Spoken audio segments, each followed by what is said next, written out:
In today's video, I'm going to teach you Guide with Squarespace and support.squarespace.com.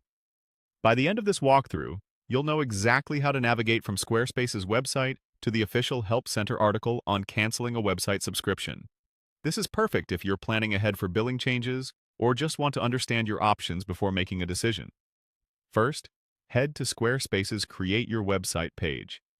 You can reach it from the Squarespace homepage by selecting the option to start a website, which takes you to their Getting Started experience.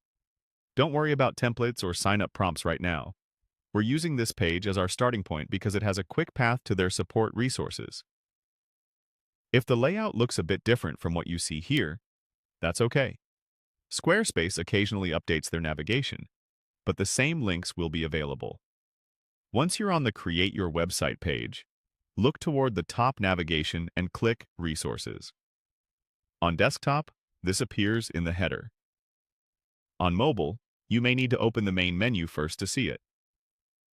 Resources is your gateway to official guides, tutorials, and help content, so it's the right place to go when you have account or billing questions. Next, select Help Center. This opens Squarespace's support site, which is organized by topics, with a powerful search bar at the top. The Help Center is where Squarespace publishes up-to-date policies and step-by-step instructions, so it's the most reliable source for subscription guidance. In the Help Center search bar, type "canceling a website subscription." Use that exact phrase to surface the most relevant result. As you type, you may see suggested results. If you spot the full article title in the suggestions, you can click it directly. If not, press Enter to view all results. If your region or language settings differ, make sure you're viewing the English version for this specific title. From the results, click the article titled "Canceling a Website Subscription." This page explains what canceling does, how it differs from pausing or changing plans, and what happens to your site and billing after cancellation. Read through the sections carefully, especially any details about renewal dates, proration, refunds, and what happens to connected domains or email services.